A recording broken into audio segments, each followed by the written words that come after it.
Take my word for it. I live there. Come to Florida. Get pre-approved right now with my guy Michael Kotze. Call him at 561-441-2730. He's got Choice Mortgage and a great real estate team. Get pre-approved right now. Michael Kotze, 561-441-2730. Buy in Florida right now. Don't wait. Save money on state taxes. Make your move today with Choice Mortgage. Trust me, Florida is waiting. This guy's so good, he did my commercials in Florida too. Mike Kotze, 561-441-2730. A ride. This episode is brought to you by Progressive Insurance. Fiscally responsible, financial geniuses, monetary magicians. These are things people say about drivers who switch their car insurance to Progressive and save hundreds. Visit Progressive.com to see if you could save. Progressive Casualty Insurance Company and Affiliates. Potential savings will vary, not available in all states or situations. Oh, that's me. Good morning. It is Thursday, December 18th. Your forecast from the 77 WABC Weather Center. Sunshine this morning, some clouds this afternoon. It's going to be a whole lot warmer than it has been, the high 48. Tonight and overnight, the rain begins after midnight, low 45. And then Friday, we're going to have like a rainy event, but it's going to be warm again, high 57. If you are walking out the door with us right now, it is 30 and clear in White Plains up in Westchester County. It's 31 and clear in my hometown of Trenton, New Jersey, in New Jersey. And it's 32 and clear right outside our Midtown studios. This is the Top 5 at 5. Governor Hochul is going to sign off on that right to die bill. Another firefighter dies of a 9/11 related cancer. A New Jersey mom is hoping you've seen her daughter. A dog falls through the ice in New Jersey and first responders race to the rescue. And have you handed out all your Christmas tips yet? And did you actually give enough? All right, let's get into it at 5:01. Did you stay up? Well, stay up for me anyway. 9 o'clock to see the president speak from the White House last night. Oh, we'll hear it together because I did not see the speech. But the president touting the progress of America during his first year back in office. And I will point out I didn't watch the speech because I go to bed really early. When I took office, inflation was the worst in 48 years, and some would say in the history of our country. The president took aim at the Biden administration while highlighting an economy he said is trending upwards during the primetime speech last night. He started it by saying he inherited that mess from the president. This is what the Biden administration allowed to happen to our country, and it can never be allowed to happen again. U.S. military members had to be happy with this part of the speech where the president announced that every soldier is going to be sent $1,776. I wonder what's significant about that number. 450,000 military service members will receive a special, we call Warrior Dividend before Christmas, a Warrior Dividend. There was a lot of talk about immigration. The president saying too many jobs are going to migrants. In the year before my election, all net creation of jobs was going to foreign migrants. In the end, government either serves the productive, patriotic, hardworking American citizen, or it serves those who break the laws, cheat the system, and seek power and profit at the expense of our nation. President says reverse migration needs to happen in Minnesota. Look at Minnesota, where Somalians have taken over the economics of the state and have stolen billions and billions of dollars from Minnesota and indeed from the United States of America. And we're going to put an end to it. President also talked about how car prices are down. Now, that is not my experience, but maybe for others it is. He says it's down from the Biden administration, and he says they're also working to lower the prices of groceries. The speech was short, by the way. It was all of about 20 minutes or so. 5:03, subway service is still impacted in Upper Manhattan on the one line after an accident involving an MTA crane in a bridge. So the MTA is working to remove this piece of equipment that got stuck both on and in the Broadway bridge. That's over the Spuyten Duyvil Creek. So the crane was on a work train. It poked a hole and lodged into the top of the Broadway bridge. I mean, this was an accident. Two people were actually hurt, but thank God they're okay. But what happened was they had to now move some of the service on the one line. So you had to go past some stops all the way up to 242nd Street, Van Cortlandt Park, to come back down to some of the places that are south of that. And you can imagine that didn't make riders happy. Like an hour and 45 minutes. So going to Van Cortlandt Park and going back down, disaster. Very disappointing. I was there waiting like 15 minutes before I just decided to just leave. Now, I took a peek at the one line this morning. There are still problems because they have not been able to get this crane away safely. So you will have issues on the one line northbound this morning as well. Thank God I didn't take the train. Yeah. Well, I hope they resolve this because I need to take this to come back to work. Yeah, so the MTA says it's working to resolve the issue. They hope that they'll be able to fix what is wrong today, and then they're going to investigate how it all happened. Ghislaine Maxwell asking a New York City federal court to reopen her sex trafficking conviction on the eve of the expected release of Justice Department Epstein files. Maxwell filed her writ of habeas corpus with the Southern District of New York Wednesday, claiming juror misconduct, collusion, and other violations.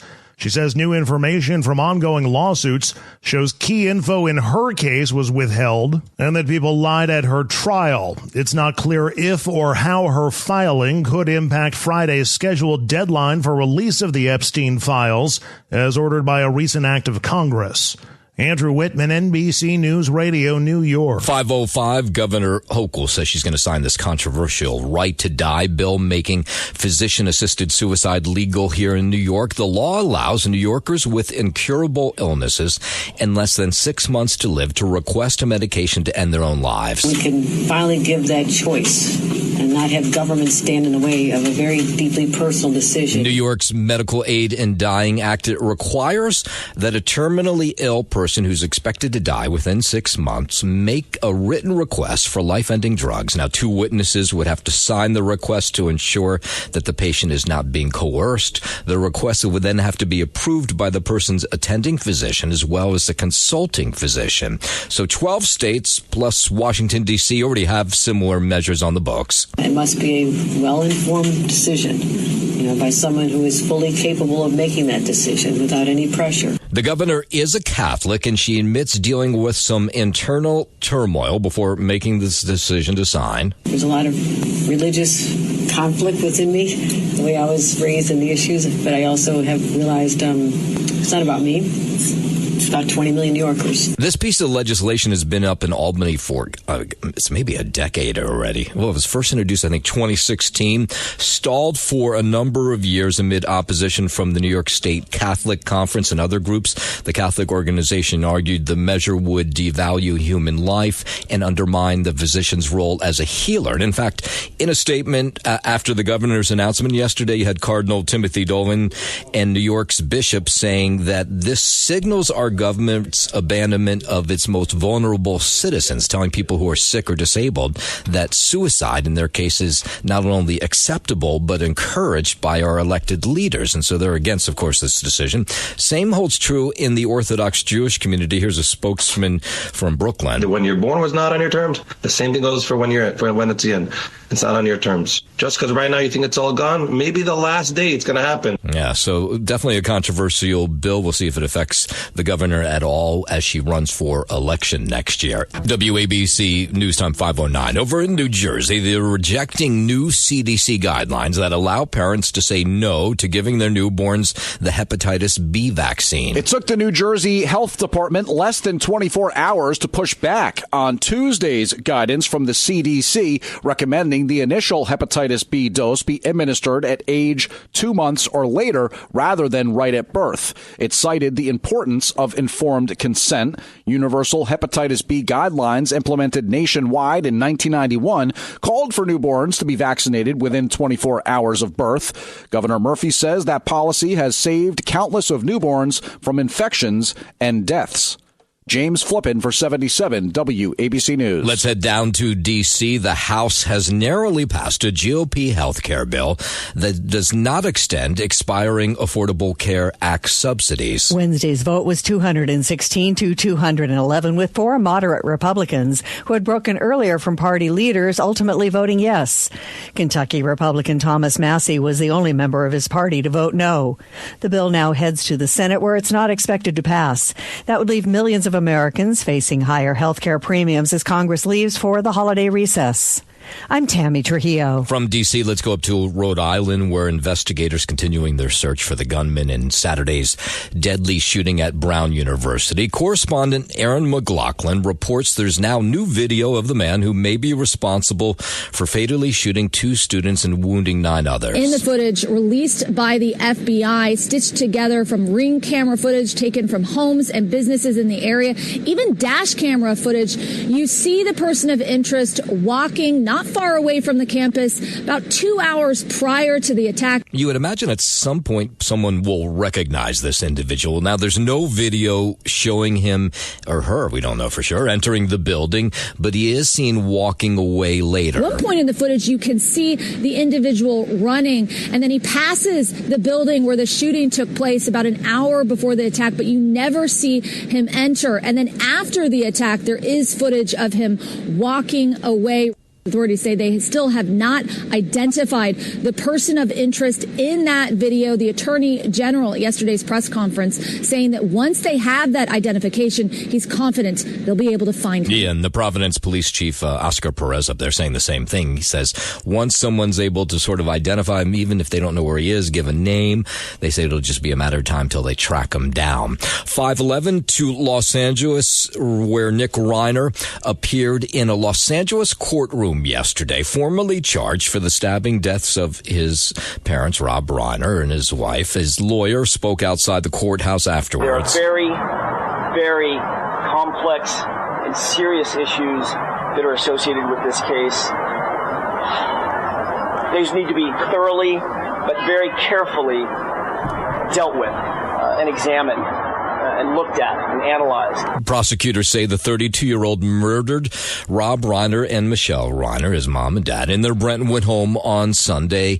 Nick Reiner appeared in one of those suicide prevention vests. His defense lawyer requested that there be no video or images to be taken of him, so there were not. That's not why you're not seeing any.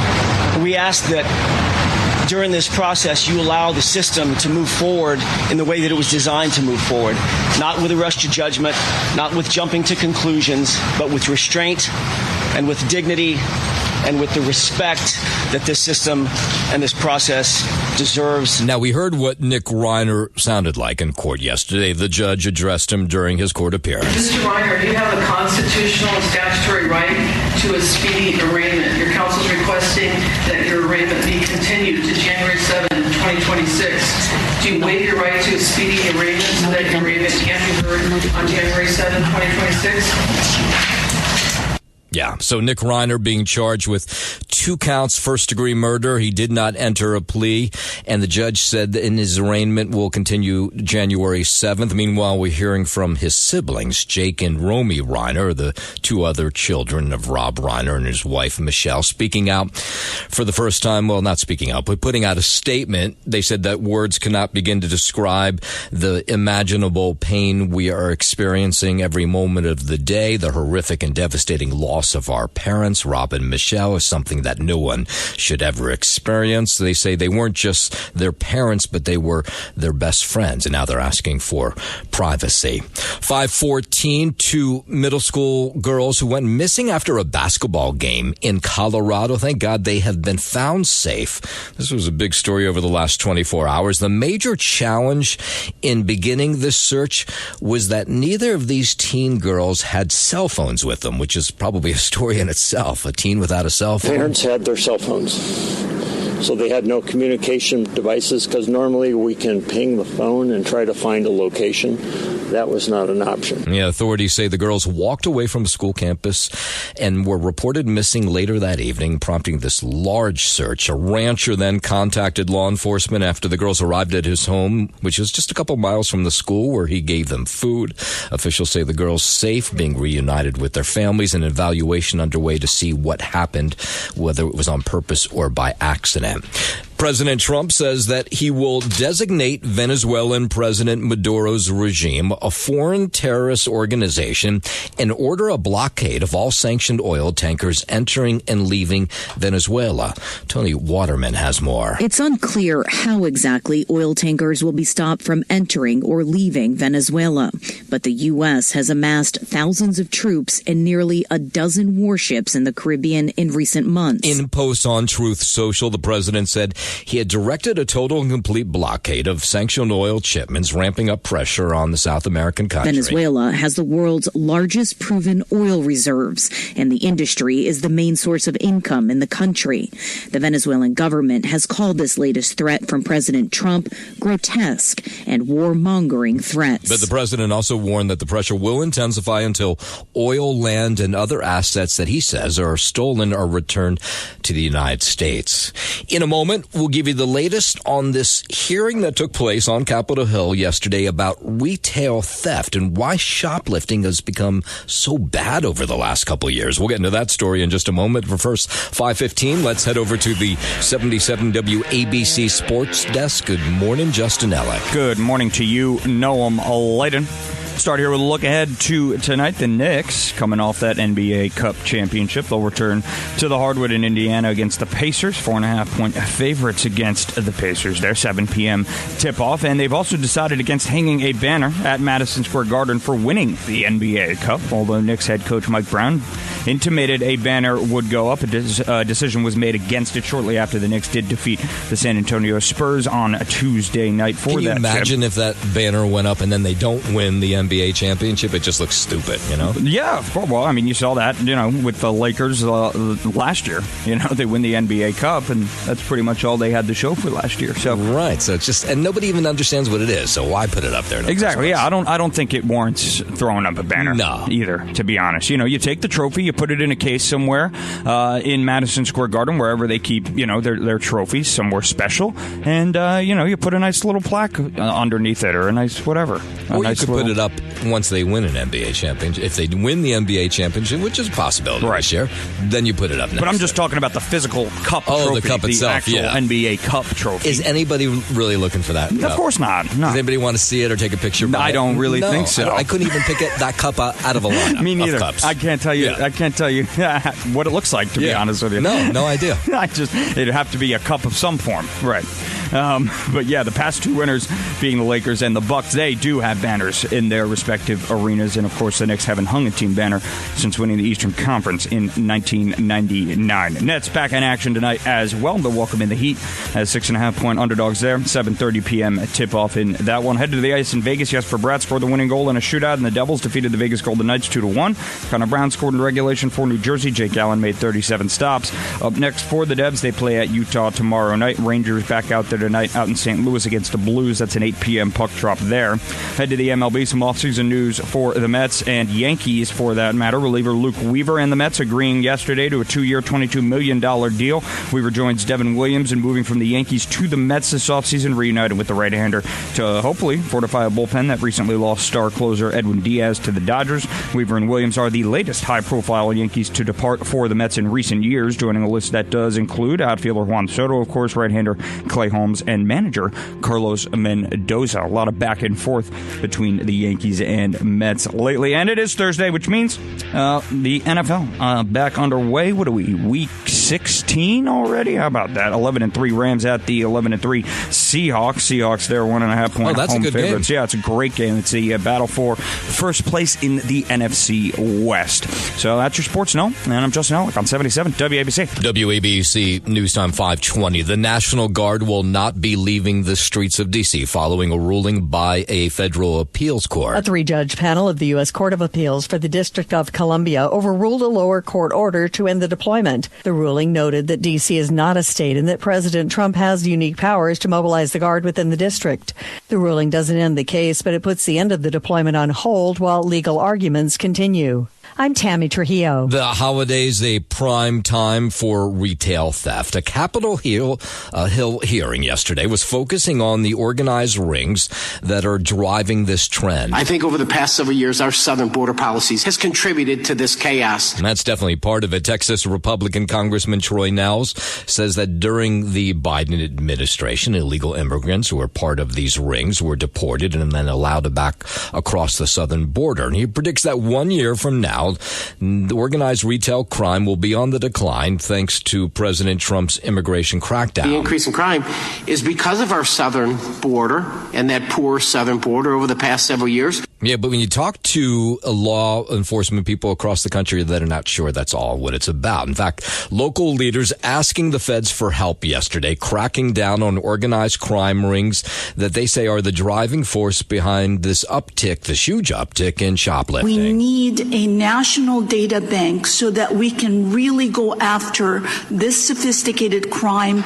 That's San Diego's district attorney who was speaking out yesterday, says it's likely the same crime rings that are stealing things from the grocery store, like Rolex watches from jewelry stores, when they do those when they crash up, or they smash up the cases where jewels are involved likely in other crimes like elder abuse scams. They've found that when they've been able to arrest some of these people. The only way that you can defeat a big monster like that is to come together.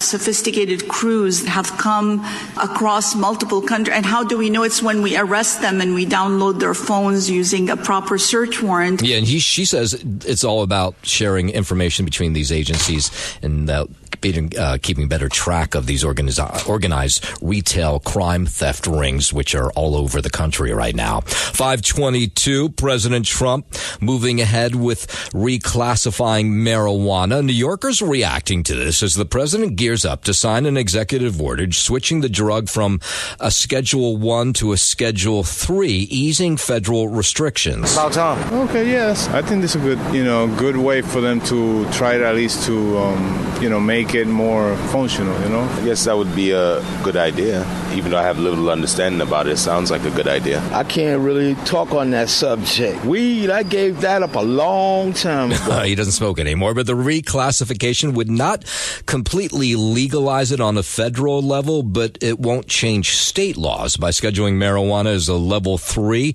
it means it has moderate to low potential for physical and psychological dependence. And so essentially it's making it a move towards legalizing it at the federal level. It's very difficult to say because I really don't think they want to study it. I think they know about it. They just want to honestly have it under their control and have it under their power. Yeah, it could be useful. You could actually implement it in other drugs or pharmaceuticals like pill form. Yeah, what they're talking about is the reclassification would make it so you can do more research on things like marijuana, and that's what it'll open to once the president signs that. 'Tis the season to get your flu shot. Boy, keep getting warnings about how bad the flu is this year, but this year, one strain has outsmarted the vaccine. It seems like it always does. Florida infectious disease expert Dr. Eileen Marty says the new flu strain is challenging the flu shot's effectiveness, causing this spike in hospitalizations across the country right now. Taking the vaccine still is protective against all 3 of the influenza viruses that are out there, just not quite as good as we wish against the H3N2 that's circulating right now. Yeah, so Dr. Marty says it's not too late, or it is too late actually, to tweak the flu vaccine. But as you heard there, if you take the shot, it would maybe reduce some of the pain you'll get if you do get the flu. And it's shifted enough that most people don't produce as good neutralizing antibodies. So we're seeing an uptick higher than we want from this flu, particularly always in people who don't get vaccinated at all. Taking the vaccine is going to give you a little bit of protection against that K variant. And if you have no protection, none at all, against influenza, it can be a deadly disease. Now, of course, it gets worse after the holidays because we all get together and then we all go back home and we spread it. So that's why they're suggesting it's not too late to roll up your sleeve and get that flu shot now. There's been a nationwide recall for a homeopathic nasal spray. Meta Natura, based in Albuquerque, New Mexico, is widening the initial recall it issued just a week ago over yeast and mold found in one lot of Reboost nasal spray. Now, the company says it's recalling all lots of Reboost as well as its Clear Life allergy nasal spray because of concerns about microbial contamination that could pose life-threatening complications in people who are immunocompromised. The recalled products were sold all over the country at stores and through online sales. I'm Jim Roop. While we're doing health news, the FDA has approved an at-home brain stimulation device to treat depression. The CDC says depression rates in the U.S. have risen 60% in the last decade, affecting over 20 million adults. The device, called Flow Neuroscience's FL100, delivers a gentle electrical current to part of the brain that regulates mood and is designed for home use under remote supervision. It's the first of its kind to be approved in the U.S. The device is clear to treat moderate to severe major depressive disorders in adults aged 18 and older. I'm Lisa Carton. In a moment, we'll go down to Texas to tell you the weird stuff some woman was doing with loaves of bread. WABC News Time 528. A Texas woman is accused of putting razor blades into loaves of bread. The discovery was made at two Walmarts in Biloxi, Mississippi. Police did not give any clues as to why they think Camille Benson did it. She is charged with attempted mayhem. Her bond has been set at $100,000. Walmart, in a statement, thanked police and said that they have removed and thoroughly inspected all potentially affected products. Police say there were no injuries from the incident. I'm Mark Mayfield. That's weird. It's the 77 WABC News Hour. Talking the news with Noam Laden. All the news you need to know with Joe Nolan, traffic, Justin Ellick, sports. And now, Talking the news with Noam on 77 WABC. Yes, that's me. Good morning. It is Thursday, December 18th. Your forecast from the 77 WABC Weather Center. Sunshine this morning, some clouds this afternoon, high 48.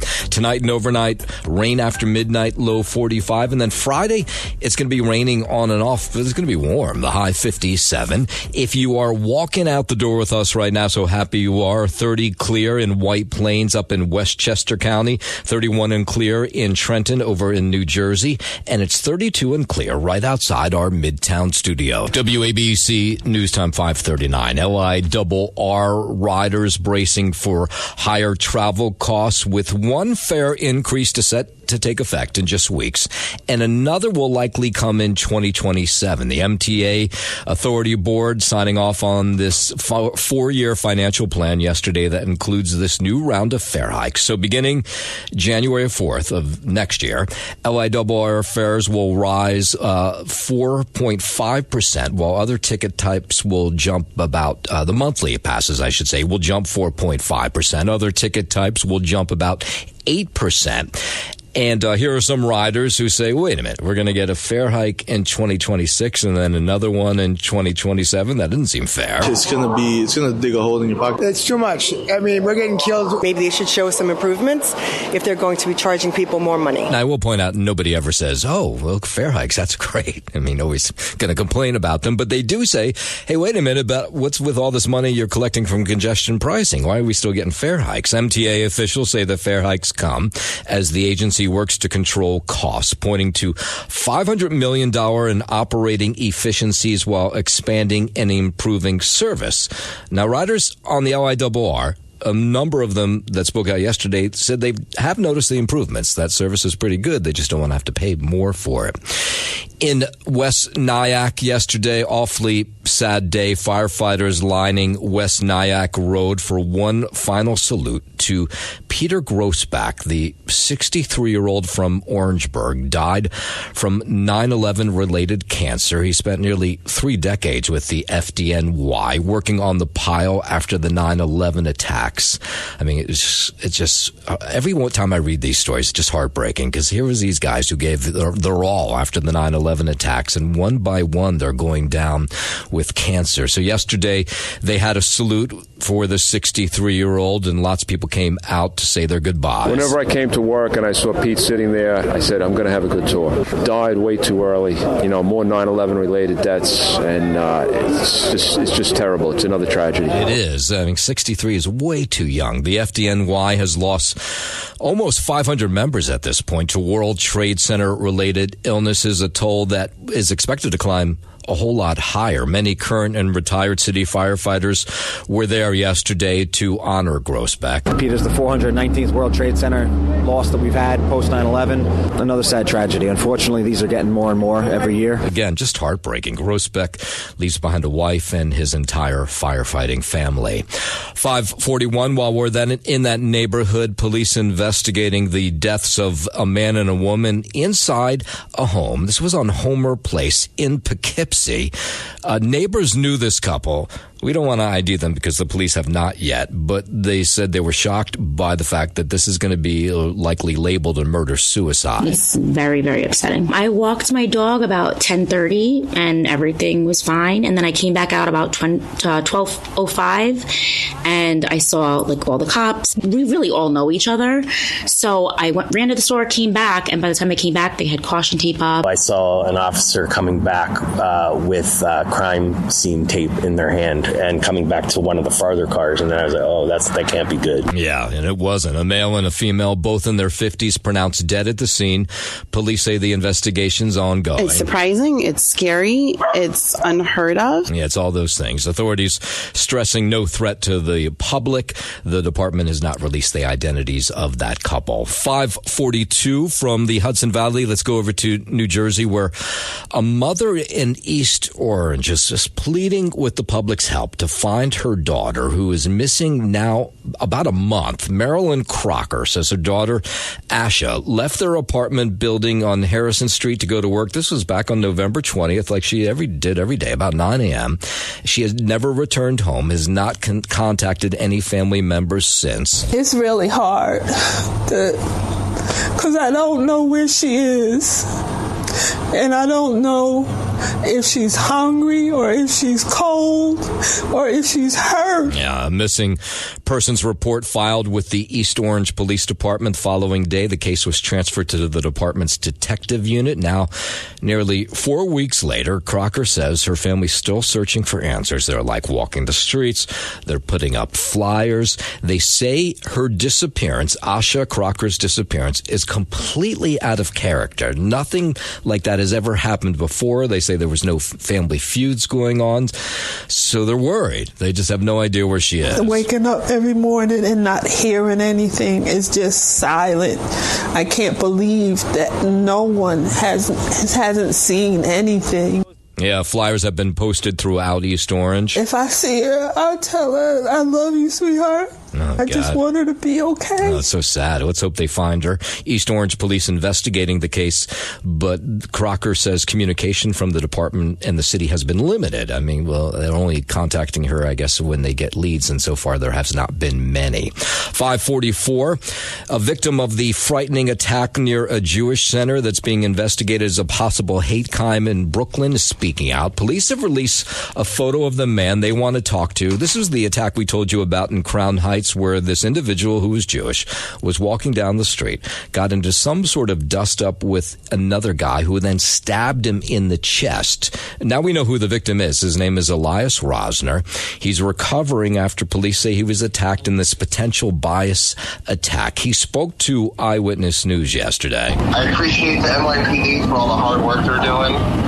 And I look forward to spending the rest of the holiday with my family. Now, we did not hear anything else from him in that interview, but it is interesting to hear from some of the eyewitnesses who are not sure that the attack was anti-Semitic. They don't remember hearing anti-Semitic slurs during it. They were in a rage, and they were having an argument that escalated. I was right over there on that corner.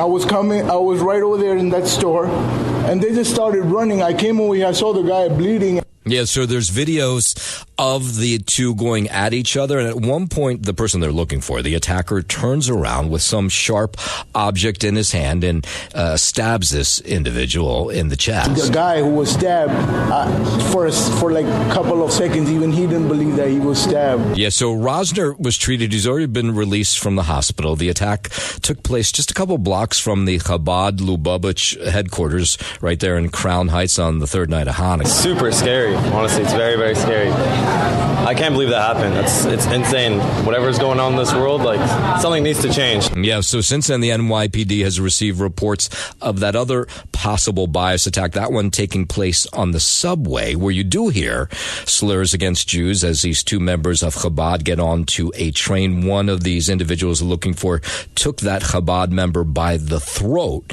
The two members diffused the incident by getting off at the next train stop. There's been no arrests in either of these cases. 5:46. Let's head over to the 77 WABC Sports Desk, and here's Justin Ellick. Thank you, Noah Miletum. Start a look ahead here. The return of our NBA Cup champion New York Knicks tonight on the hardwood. 4.5-point favorites out in Indiana against the Pacers for a 7 p.m. tip-off. They have decided against hanging a banner at Madison Square Garden for winning the NBA Cup. Although Knicks head coach Mike Brown intimated a banner would go up, a decision was made against it shortly after the Knicks did defeat the Spurs on Tuesday night for the chip. The past two winners, the Lakers and the Bucks, have banners in their respective arenas. And, of course, the Knicks haven't hung a team banner since winning the Eastern Conference in 1999. So the wait continues there for Knicks fans. The Nets, they're back in action tonight at home, 6.5-point home underdogs against the Heat. That's a 7:30 p.m. start there. Head to the ice in Vegas. Jesper Bratt scored the winning goal in a shootout, and the Devils defeated the Vegas Golden Knights 2-1. Connor Brown scored in regulation for New Jersey. Jake Allen made 37 stops. Up next for the Devils, they'll play Utah tomorrow night. Rangers back out there tonight out in St. Louis against the Blues. They only seem to win on the road, so that's a good thing there. 8 p.m. puck drop.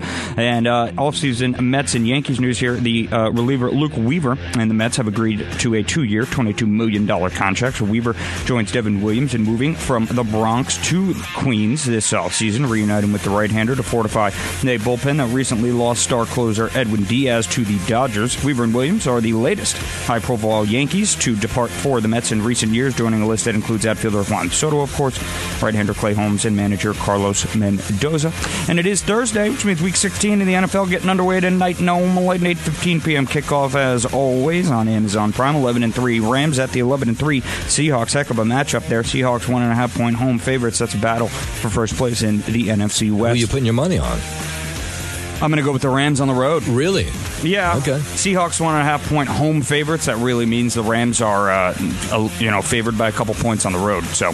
And they didn't look so good last week, the Seahawks. They won, but they didn't look very good against the Colts. Yeah, exactly. Right. Phillip Rivers in the Colts. You're right about that. 5 field goals. That's exactly. how they won. Yeah. Exactly. So that performance isn't giving bettors any hope tonight. So I would take the Rams. Okay. That's your Sports Gnome. I'm Justin Ellis. Taking the Rams. All right, fine. You said so. But give me a little cut tomorrow morning. How about that? Okay. 10%. That's my fee. Do I get a cut if I lose?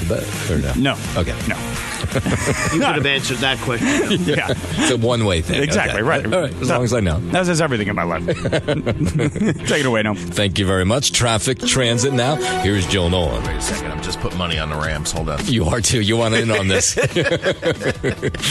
WABC News Time 5:51. Mayor-elect Zoran Mamdani holding a press conference yesterday, making a couple new appointments for his new administration, which will begin on January 1. Reporters were asking him about those 2 attacks on the Jewish community over the last 48 hours and what he thought about the attack in Australia. And my job is to ensure that we deliver a city that is safe and a city where they belong.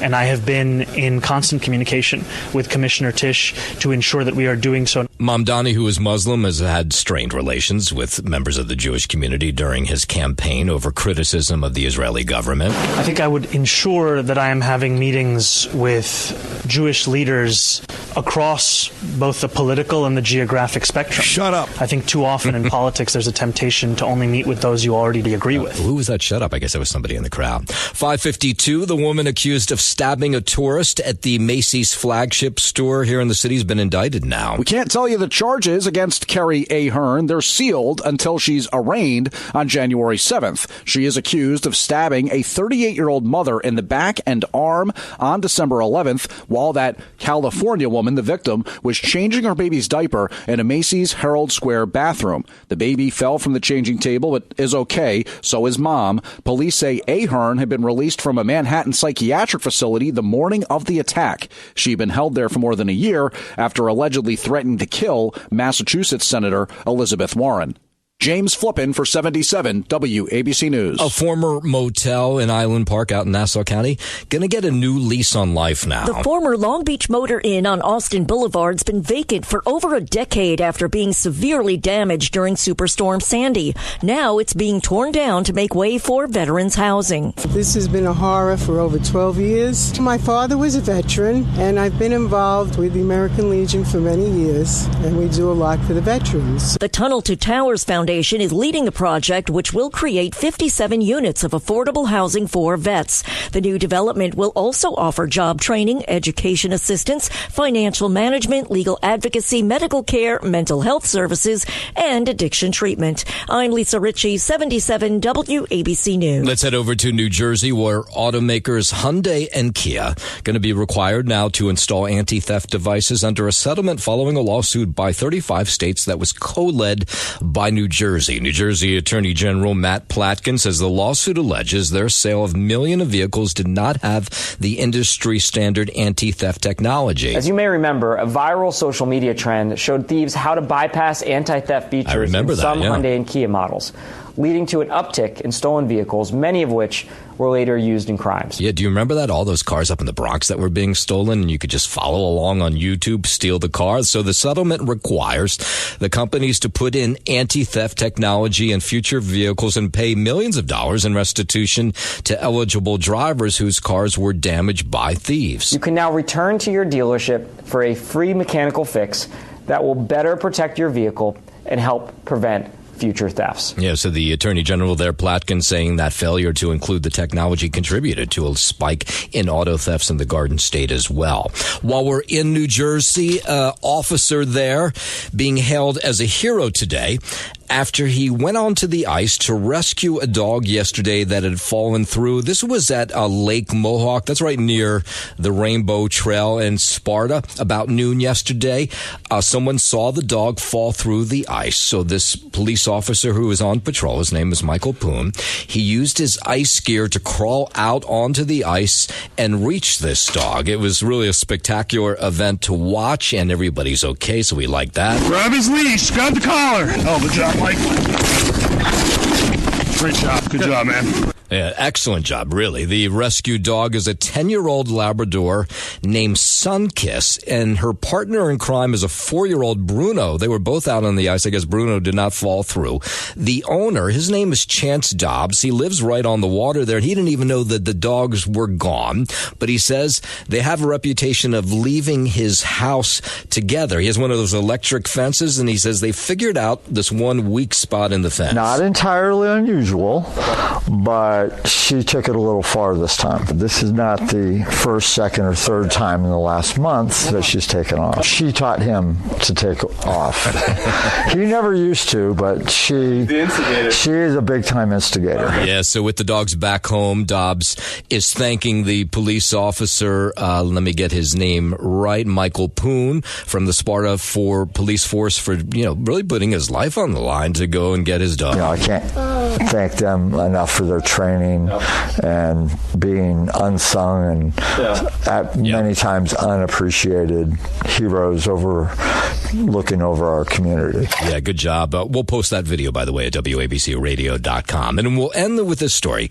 Are you one of those people who's just paid out all these tips? I know that I did, and I always wonder, am I giving too little? I don't think I'm giving too little, but I always wonder, maybe I'm giving too much. I have no idea. This is the problem with tipping, is you don't know what anybody else is giving. Like at the parking garage, how much do you give? Do you give the post office worker money? Tips to New York delivery workers have plummeted since some delivery apps switched to showing the tip option only after a purchase had been completed. Before payment, Uber and DoorDash say a mandated pre-order tip suggestion could cost them customers because people are suffering from tipping fatigue. The Times says food delivery workers on electric bikes and scooters and in cars are now more ubiquitous than yellow cabs. Joe Connolly, 77 WABC News. 5:57 traffic, transit on the 7s. Joe, have you been giving out some Christmas tips now? I'm going to. The guys here that take the trash are heroes. I bet. The amount of garbage that we have, because we move, so the amount of stuff that we throw out is a lot, and they take all of it. So they need to get something. The mailman, not so much. I mean, I never know. Like, I know I'm giving enough.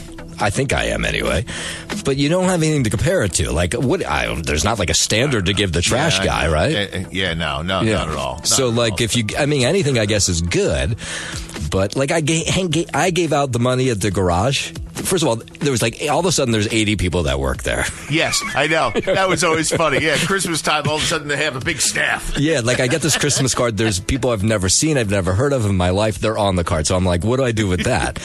Now, so one guy gave me a hug. So I thought, okay, I must have done okay that he gave me a hug when he saw me. Oh, yeah, that's always a good sign. That's a good sign, right? That's a good sign. But then I was like, did I give him too much? Yeah, and then you also don't want them to say, that lame guy, what a jerk he is. That's the key.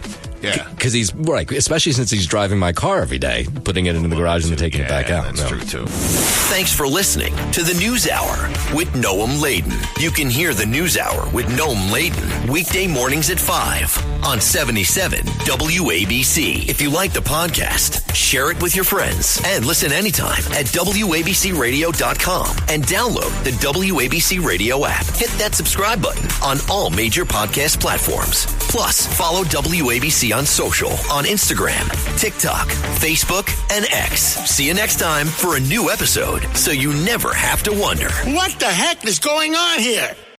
Listen to this podcast now on the Red Apple Podcast Network. The Idea Gen Global Podcast with George Sifakis. I'm George Sifakis. In a world overflowing with noise, there is one forum where the world's smartest voices connect, where visionaries sit at the same table as innovators, and great minds don't just talk, they act. Download all of Red Apple Media's podcasts right now through your favorite podcast platform.